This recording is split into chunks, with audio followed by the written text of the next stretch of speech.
everyone, I'm Pratima and today I have the latest smartphone from TECNO, the Camon 30 Premier. If you have been following TECNO closely, you will be surprised by how improved their phones have become lately, and this is a perfect example of how TECNO as a brand has grown and is getting really competitive. The Camon 30 Premier is priced at 24,000 pesos in the Philippines or some 35,000 in India for the sole 12GB RAM and 512GB storage variant, and at that price, I think it has a lot to offer, especially with the cameras. Anyway, let me start this review with this unique looking design, and if you look at the designs of most phones under 35,000, mostly they all look very boring with plastic bodies, right? But here, the Camon 30 Premier is trying to offer a premium experience right away. It has a more robust aluminium frame and a nice eco leather back that nicely fuses with the metal on the right side like this. I also like this modern looking camera module which gives off a flagship phone vibe. Now, I don't know how to explain this, but the top half of the phone's back protrudes like this, which helps for a better grip while holding the phone. So overall, I like the solid heft of this phone and it definitely feels like you're carrying a flagship phone. By the way, I'm also currently reviewing the Poco F6 as well as the Realme GT Neo 60, and trust me, they do not feel like I am holding an expensive phone. So great job by TECNO in this regard. I also like this LED notification on the back which lights up when I receive a call or notifications. It's just one of those small quality of life things that you might like having on your phone. Up front, I am happy with the display quality too. It has minimal bezels all around, but more than that, TECNO has included a nice OLED LTPO panel that refreshes at as low as 10 Hz and can go up to 120 Hz. It also produces nice colors, viewing angles and contrast, and the touch response is great too. However, HDR support on Netflix and Amazon Prime is missing here, but that's something a company can push via an update, so I hope that will happen soon. The display here can get fairly bright as well, but I did struggle a bit while using it outdoors in direct sunlight, so not as good as the competition, but it's definitely fine when used indoors. I would also have liked if the fingerprint sensor was positioned a little over here. It's positioned a bit lower for my small hands to reach easily, but never mind on that. It's fast and responsive, so I got used to it pretty quickly. That being said, I like the haptic feedback here. It seems like TECNO has used top-grade X-axis motor, so it feels very pleasing to type on. Likewise, the speakers on it sound nice with Dolby Atmos support. It can get very loud too with slightly higher trebles, but overall I had a nice time listening to music and watching movies on this phone. Another aspect where I feel like TECNO is in the right direction is its software game. 2 or 3 years ago, TECNO's software was just trash. There was a lot of bloatware which I could not uninstall, and it would get really frustrating. Plus, they were even accused of coming with pre-installed malware in Africa. But things have changed a lot since last year. TECNO's iOS has been as clean and refined as stock Android. There are some pre-installed apps, but most of them can be uninstalled or disabled. Plus, TECNO has also finally committed to providing 3 years of OS updates, so that is great progress to see. The overall performance of the Camon 30 Premier is also more than satisfactory. It's definitely not as fast as Poco or iQOO, but the Dimensity 8200 Ultra that's powering this phone is a decent chipset, and I didn't find it to be slow at all. The 12GB of RAM also helps, so I was able to get a fast day-to-day experience here. TECNO has also recently pushed an update that has improved the thermals here. Previously, it used to get warm quite fast and quite easily, but now it remains cool. Even in terms of gaming, I am seeing better temperatures and FPS after the update. But if you are a hardcore gamer, you will get better gaming results on phones like the Poco F6 or the iQOO Neo 9 Pro. But if you don't play a lot of games, like me, this phone will work just fine.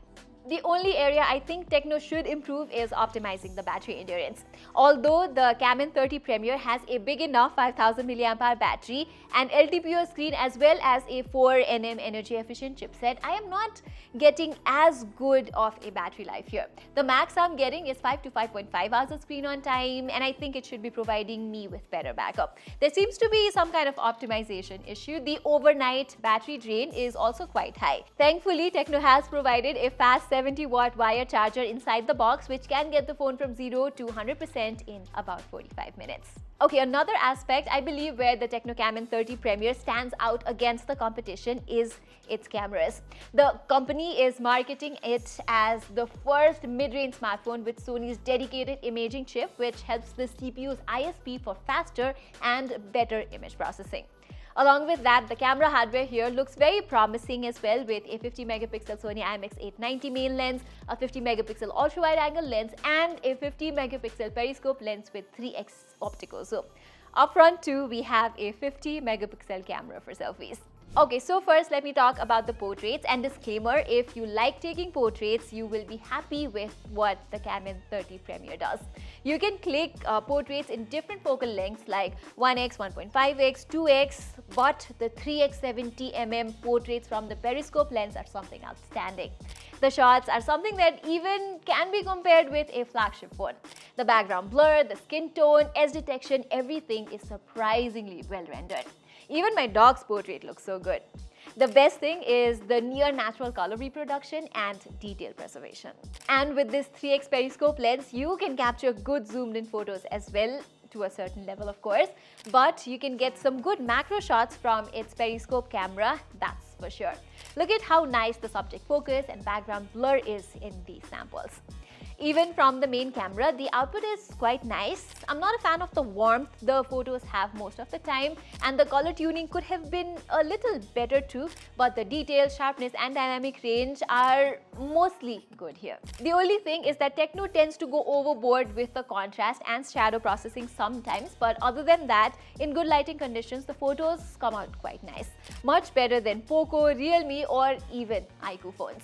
That's especially true during nighttime. Just look at these samples, they are just outstanding. I mean, I have never seen a mid-range phone process exposure, sharpness and highlights so well during the night.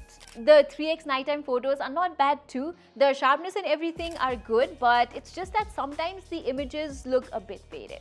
Even the ultra-wide-angle lens is above average in my books. Here, even though it is a 50-megapixel sensor, the details are not comparable to its main lens, and you will notice a definite degradation in dynamic range too, and that stands true for both daytime as well as nighttime ultra-wide-angle photos.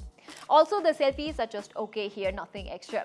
Sometimes you can get a few nice shots, but at times the pictures are contrasty and shadows are not maintained well. Videography wise, TECNO has surprised me once again. You can shoot 4K 60fps footages from all the 4 lenses here. Weirdly, the phone does not let you switch between the lenses at any resolution, so that's something I hope an update will fix. At 4K 60fps, the videos don't have good stabilization, but if you switch to 30fps, the videos are quite nice with nice colors and details as well. Okay, shooting at 4K 60fps from the TECNO Camon 30 Premier, and as you can see, the quality of the video is nice. It does not have stabilization at 4K 60fps, but switching to the 30fps option does the trick.